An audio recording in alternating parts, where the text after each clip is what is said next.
Welcome back to another episode of Messy But Motivated with Melinda. I am your host.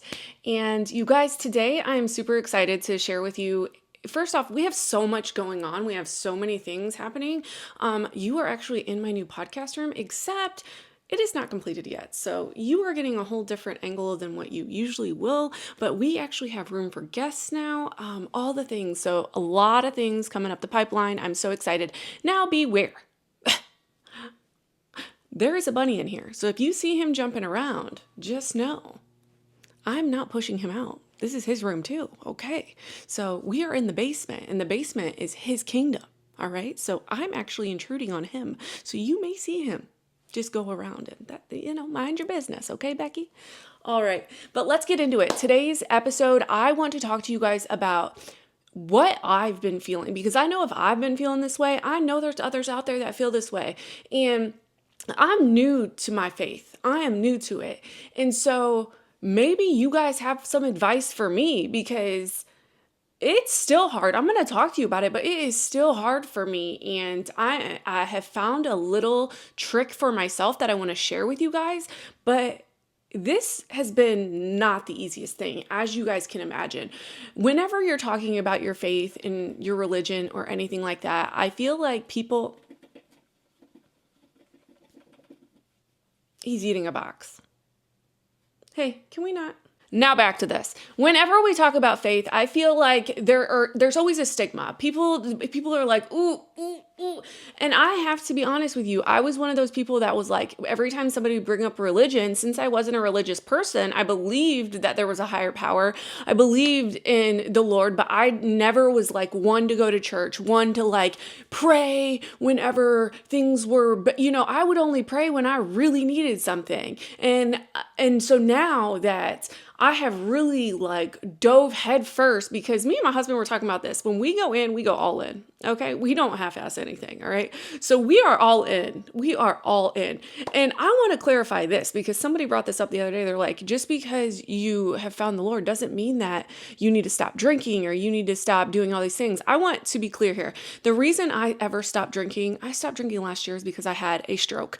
I do believe that the alcohol had something to do with it. So I backed off. Okay. Completely. Does that mean I'm not going to partake in drinking wine and that? No, that does not mean that. It just means as of right now in my life, I am letting go of vices. And that is one that I know did contribute to my health issues. So yeah, I probably will pick up some wine every now and then. Jesus himself drank wine. I'm not against that. As for my Tango Hotel Charlie THC, I am never going back to that. I realize that was a huge contributor to my mental health. It was, no matter what. And I'm not saying that is for everybody, but for me, looking back, everything, it all lined up. Everything lined up. I don't believe I was addicted to it, but I found comfort in it.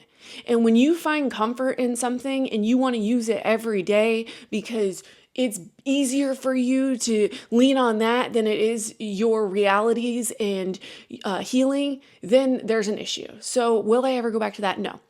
But alcohol, yeah, I only stopped alcohol because of my stroke. And guys, we're only a year out, I believe, from my stroke. So I'm really making sure that everything's good before I ever pick up a glass of wine or anything like that. But back to what this podcast is about today. It is really how the stigma is with when you start to really embrace your faith and all of that, how things around you start to change. People slowly start to back up. And it's not, at first I was putting this guard up and I was like, why is that person acting? But it's different for them. And you can't blame them for that, okay? Because how my friends saw me before this is different than how they're going to see me now. Like, I'm not the same Melinda that I was 6 months ago. I'm not the same Melinda that I was freaking 2 months ago. Let's be honest here. So people are going to start leaving. But you have to realize that that's a part of life. There's going to be other people that step in as those people leave. And it might be people from the church. It just might be people from that have the same values as you, have the same thought processes as you, have the same, want to raise their children the same way, want to, all these things. And at first, this was hard for me to realize. I'm like, oh my gosh, I'm really seeing people, and some of it's my family. I'm seeing them back up from me, like slowly taking steps back, like, ooh, I don't know about that. And I stopped talking. I stopped talking about my faith in front of them until I prayed on it the other day. I prayed on it and I said, Lord, please give me the knowledge that I need to move forward in being the servant I need to be for you, for planting the seeds that you want me to plant, because this is hard. Nobody told me it was going to be this hard, and it is so hard. And you would think that, if somebody would have told me this years ago, Melinda, you're going to be somebody who's planting seeds every day. You're going to do it on a platform with 230,000 people. You're going to, you're going to wake up. You're going to think about the next thing you can do to serve the Lord. I would have been like, girl, please, you got the wrong Melinda. Maybe that one over there, but not me. But now that I'm here, that is reality.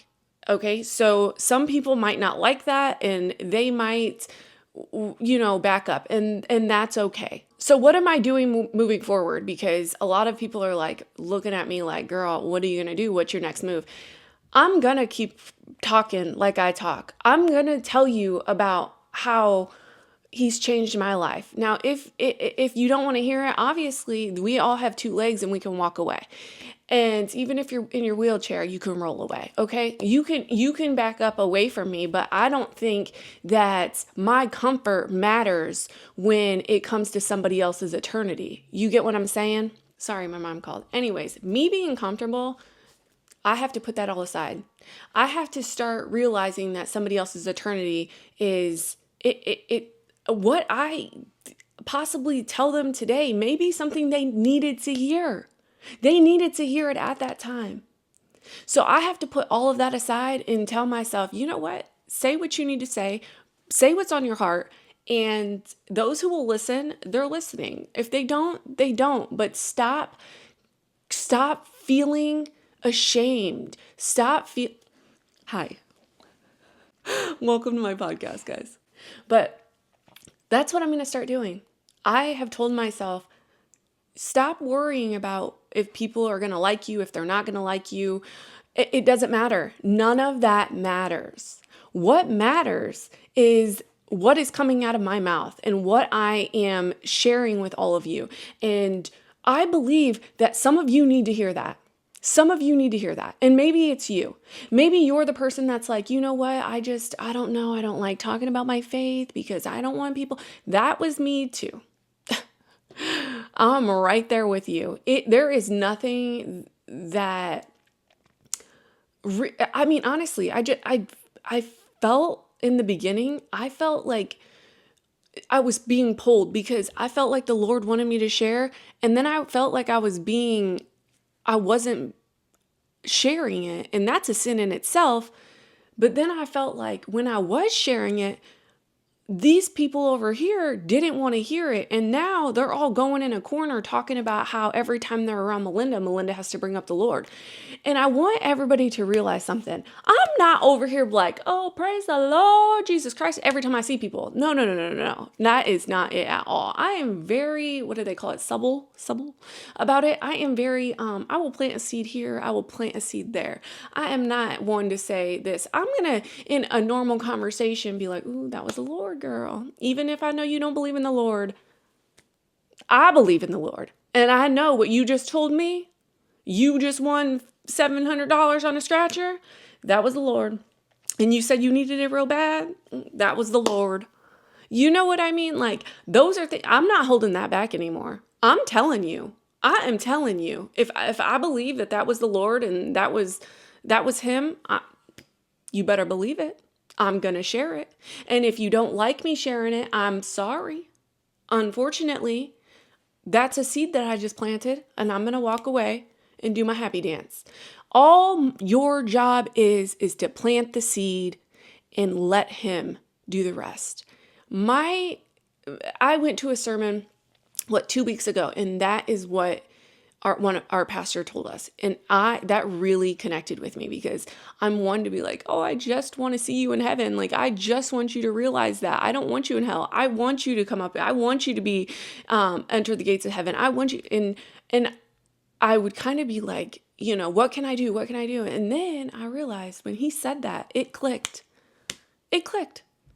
It's not up to me to change these people. It is up to me to plant the seed and walk away. And he will do the rest. I have to share a story with you guys, because the Lord really used me this week, and I think it's important for me to tell you guys. When you're younger, you might hang out with people, or you might just see an acquaintance or whatever, and you might have went to school with that person, and you're just like, oh, okay, whatever. Like, I don't think we're ever going to cross paths again. I want you to know, you don't know that. You do not know that. You might cross paths, or they might need you, or you might need them. I think it's so important to be kind to everybody, because you have to realize that time may come.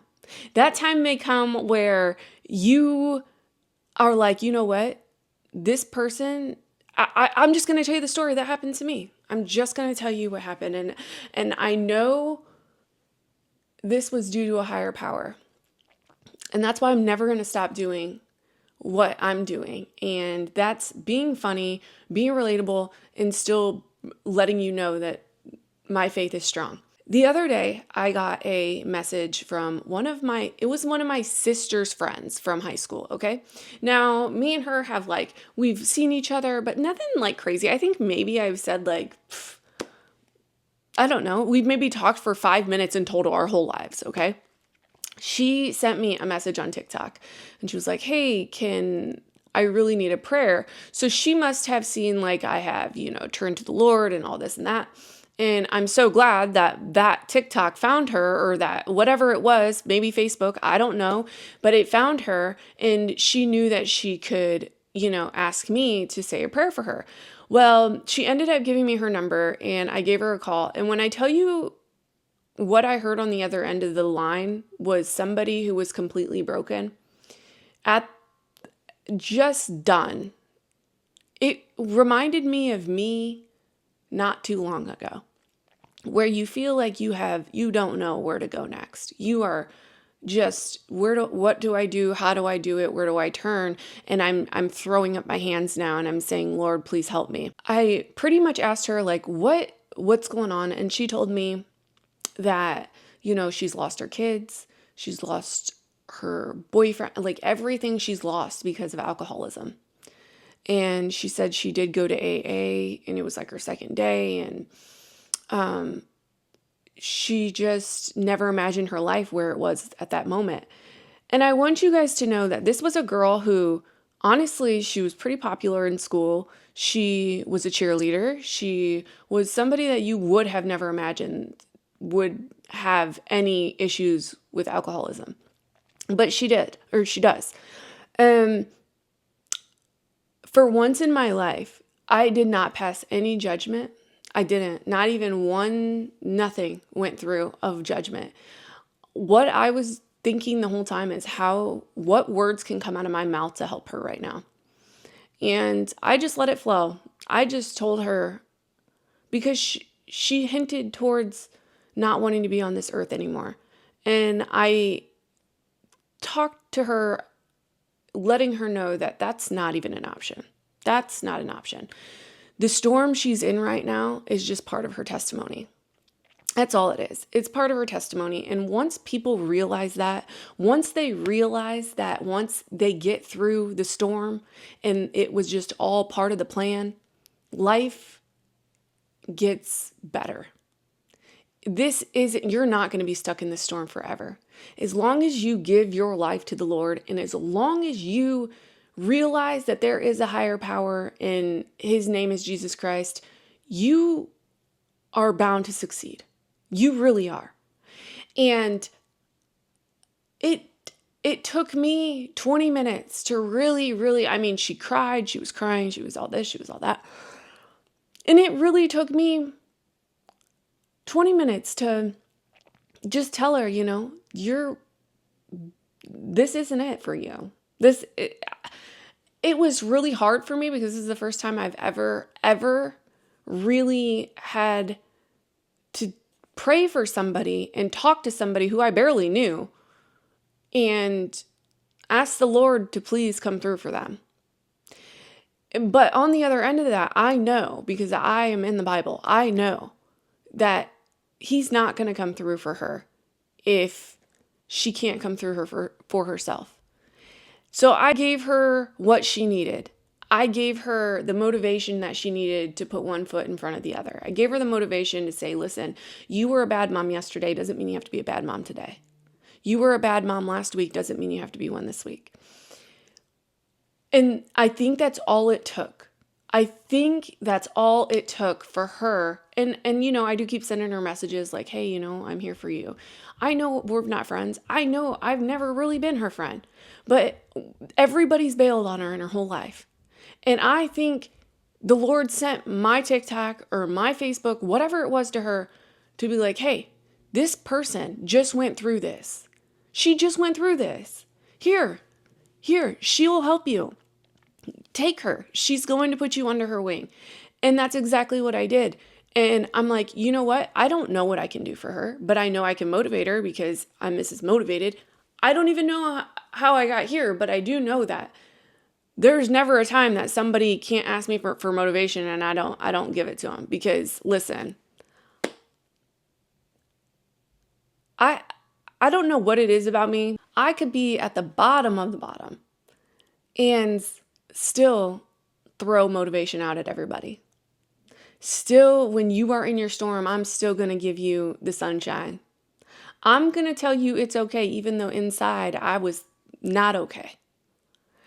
And I don't even know. I don't know where that comes from. I know it's in there. And I know people love that about me. And they're like, oh, I just love that I can call you and that, or that you're talking about something and then I go do it because I'm like, well, if she went and worked out, I'm going to go work out, or she did this, I'm going to go do this. And they're like, you're just so motivational. And I'm like, I don't even know where I get it from, you guys, because I just feel like it comes natural to me. Like it's such a blessing because it does come natural to me. But I know that I'm using that for a reason. I know that the reason that I am able to be so motivational for others is because it's a gift that I was given and I have to use it. I have to use it. I do. I have to use it. And I think a lot of us really have to look at our gifts that we were given and realize, how can I use that today? Especially if you're religious, I think you should say, how can I do that to benefit my sister or brother? Or the Lord even. Like, how can I use that to benefit these people? Like, because it was a gift. There's people out there that are absolutely so smart when it comes to science. That's a gift. Math, that's a gift. All these things, piano, that's a gift. A voice, that's a gift.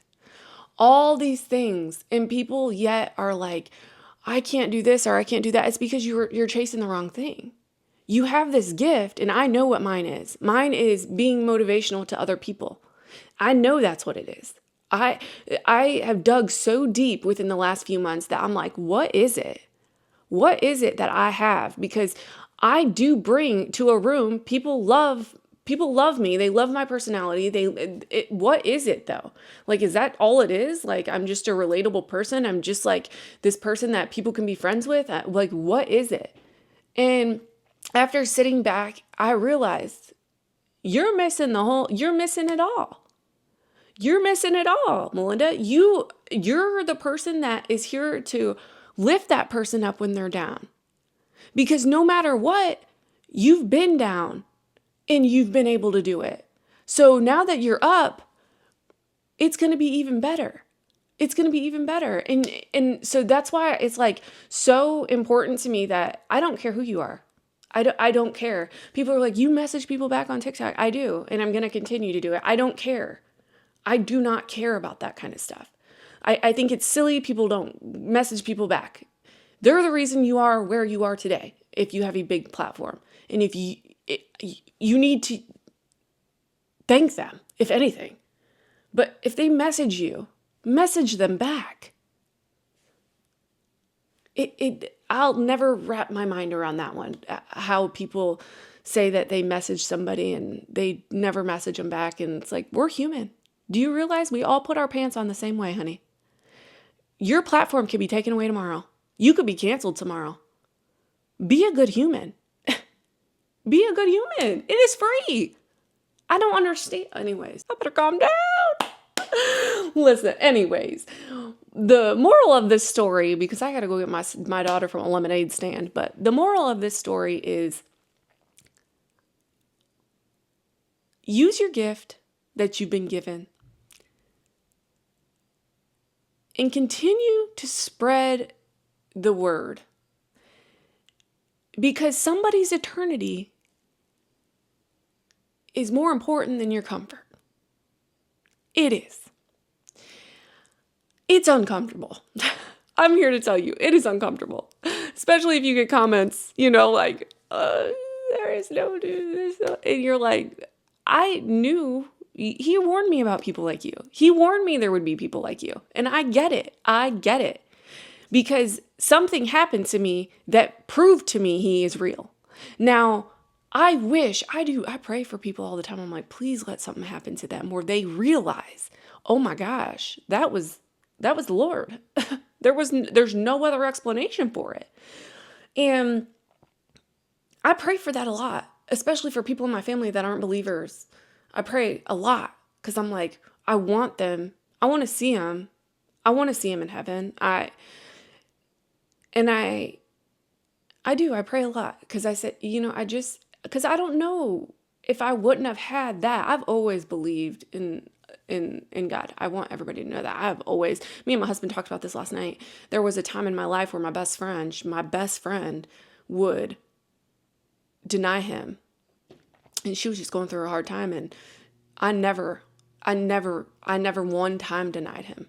And it was hard for me because we lived together at the time and she would be so angry with him and, oh, there is no F and I would just and walk away, because I never turned my back on him and I never will.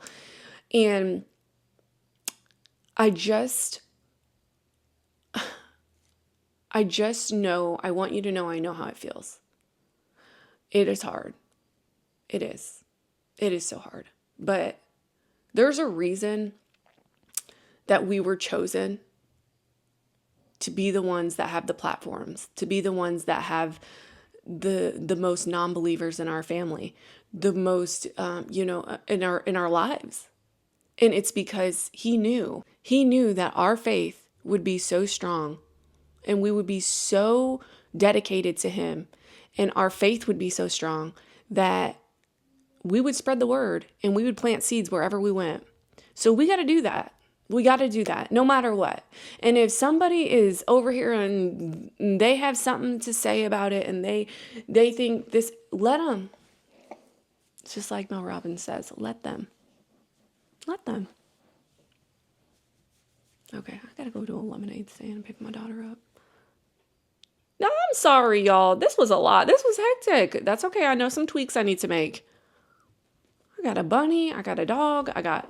Oh my gosh, my mom calling. I need to put my phone somewhere else. Oh my word. It's all right. And as always, guys, if you like this episode, go ahead and share it with a friend. I would greatly appreciate it. And I did link a guide down below. Those are 7 tips that are going to help you in your morning routine. And it's not matcha, you guys, and it's not yoga.